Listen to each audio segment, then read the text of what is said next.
They've decided that revenge is a dish best served. Film ini diawali di tahun 1942 di tengah Perang Dunia Kedua. Jadi, Angkatan Laut Amerika Serikat bersiap untuk membalas dendam atas serangan Pearl Harbor. Mereka mengirim pesawat pengebom torpedo dan pesawat tempur ke Pasifik Selatan. Pada 16 Januari, 3 prajurit dan pilot dan juga kepala kru Harold Dixon, pengebom Tony Pastula, dan operator radio Gene Aldrich terbang dalam misi patroli. Tapi nasib buruk menimpa mereka. Pesawat mereka terpisah dari rombongan dan mereka kehilangan arah. Dixon ingin kembali ke kapal induk, tapi Gene bilang mereka kehilangan sinyal radio. Bahan bakar juga menipis. Tony pun membuang bom ke laut untuk meringankan pesawat, tapi tak banyak membantu. Tanpa komunikasi, Dixon memutuskan untuk mendarat darurat di laut sebelum pesawat benar-benar jatuh. Pesawat mendarat mulus di air dan Dixon keluar dengan jaket pelampung, guys. Dia menarik rakit penyelamat, tapi Tony dan Gene kesulitan untuk melepas dari kursi. Dia di sini nyaris tenggelam, tapi syukurnya mereka keluar di detik terakhir.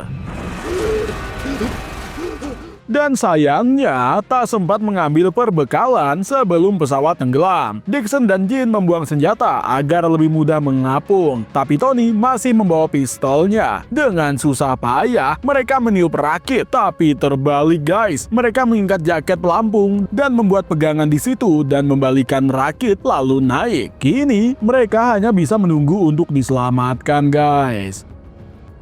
Pada pagi harinya, Dixon dan Gene berbicara soal sebuah kecelakaan gitu, dan mereka saling sindir siapa yang salah. Tak mau ribut, mereka memutuskan untuk berjaga secara bergiliran dan mencari pesawat penyelamat. Beruntung, pesawat lewat beberapa jam kemudian, guys, tapi sayangnya terlalu jauh. Mereka melepaskan baju dan melambai dan berteriak, tapi pesawat tak melihat mereka dan pergi. Dixon kini menjelaskan kalau itu kesempatan satu-satunya. Pesawat itu sebenarnya sedang melakukan pencarian black box, namun tidak akan kembali karena perang lebih penting daripada 3 prajurit. Untuk menjaga semangat, Dixon menyatakan kalau rakit ini adalah kapal Angkatan Laut Amerika Serikat dan dia kaptennya. Tony dan Gene harus ikut perintahnya. Mereka pun mengecek isi saku dan hanya ada alat-alat kecil, kawat, dan kantong air kosong. Gene di sini punya pisau, tapi Dixon menyuruh menyimpannya agar tidak merusak rakit. Dia juga memerintahkan untuk membuang sepatu untuk melindungi rakit mereka, tapi dia sendiri tidak membuang sepatunya. Hal ini membuat Gene kesal. Kini mereka terombang-ambing di lautan dan berharap untuk diselamatkan. Hari-hari pun berlalu, matahari membakar kulit mereka dan juga malam dingin membekukan hati mereka. Mereka mencoba untuk menjaga kewarasan. Tony obsesif untuk membersihkan pistolnya dan berjanji untuk mengenalkan Gene kepada adiknya, dan dia bilang sepertinya mereka cocok. Siang hari membuat kulit mereka melepuh, dan di malam hari mereka dihantui oleh mimpi buruk tentang kalau mereka bisa saja tenggelam atau mungkin ada kesalahan yang membuat mereka berada ke situasi ini. Mereka pun berjaga secara bergiliran dan tidak tidur bersamaan dan berharap melihat pesawat atau pulau. Pada suatu malam, Dixon putus asa karena haus dan dia pun buang air kecil di sepatunya dan minum untuk meredakan dahaga. Pagi harinya, angin sepoi-sepoi mendorong rakit mereka. Dixon menghitung arah di sini dan memperkirakan butuh 2 minggu untuk mencapai pulau. Gene mencoba untuk mancing dengan kawat dan juga tali, tapi ikan yang menyangkut di sini tidak kuat, guys. Mereka pun menarik kail hingga hilang.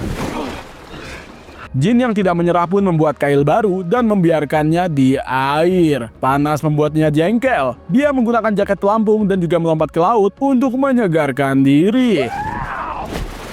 Tony juga mau ikut, tapi Dixon mengingatkan hanya 1 orang yang boleh masuk demi keamanan. Apalagi ada hiu di perairan ini. Gene pun buru-buru naik. Tony mengurungkan niatnya. Ketegangan akhirnya muncul di sini, guys. Dixon paranoid dan bertanya berulang soal apa yang salah di pesawat. Dia pun mencari kambing hitam. Haus menjadi masalah besar mereka di sini. Tony hanya ingin minum air laut, tapi Dixon melarangnya dan bilang kalau itu berbahaya. Gene ngomel soal sepatu Dixon, tapi tiba-tiba Tiba-tiba, Dixon bersorak. Dia menemukan pensil di sakunya. Nah, dengan pensil, dia pun membuat peta sederhana dan dia memantau arah angin agar tetap menuju pulau. Mereka membuat jangkar laut dari jaket pelampung dan juga kawat untuk menghindari angin yang salah arah, guys. Setelah seminggu terapung, Jin mengajarkan doa untuk minta hujan. Malam itu, hujan pun akhirnya turun dan mereka tertawa bahagia serta mengumpulkan air dengan baju dan kantong mereka.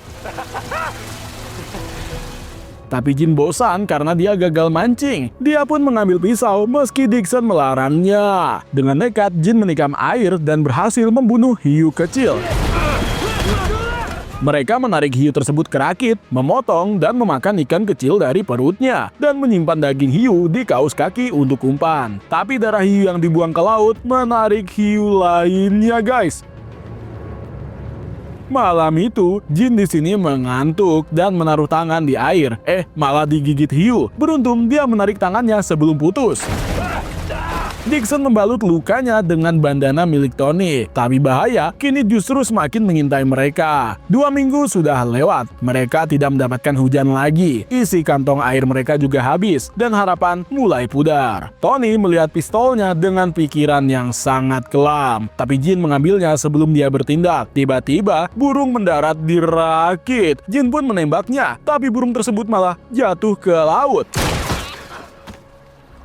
Dixon melompat sambil mengambil burung tersebut, tapi darahnya justru menarik hiu. Pistol mereka juga macet. Tony dan Jin pun tidak bisa menggunakan alat itu untuk menembak. Tony berenang dengan cepat dan kembali ke rakit sebelum diserang dan membawa daging burung yang dia bilang rasanya seperti ayam. Karena menurutnya pistolnya sudah tidak berguna, Tony pun membuang pelurunya ke laut dan menganggap hal itu adalah tanda menyerah. Dixon bangun dengan sadar kalau mereka semua tertidur dan tidak ada yang berjaga. Jin bilang tak ada gunanya karena angin berhenti dan pulau tidak kunjung dekat. Dia menuduh peta Dixon tidak akurat dan dia bilang mereka tahu posisi awal pesawat. Jin pun kesal dan menganggap Dixon salah arahkan pesawat. Setelah bertengkar, Dixon mengakui dia tertidur beberapa menit di pesawat dan itu cukup untuk melewatkan belokan. Dia meminta maaf dan tahu kesalahannya tak bisa diperbaiki. Suasana muram pun menyelimuti rakit. Jin mencoba untuk menghibur mereka dan bilang kalau peta itu harapan satu-satunya. Tony bercanda untuk membuat angin sendiri dan itu membuat Dixon mempunyai ide yang lain. Dia memotong sol sepatunya dan menggunakannya sebagai dayung.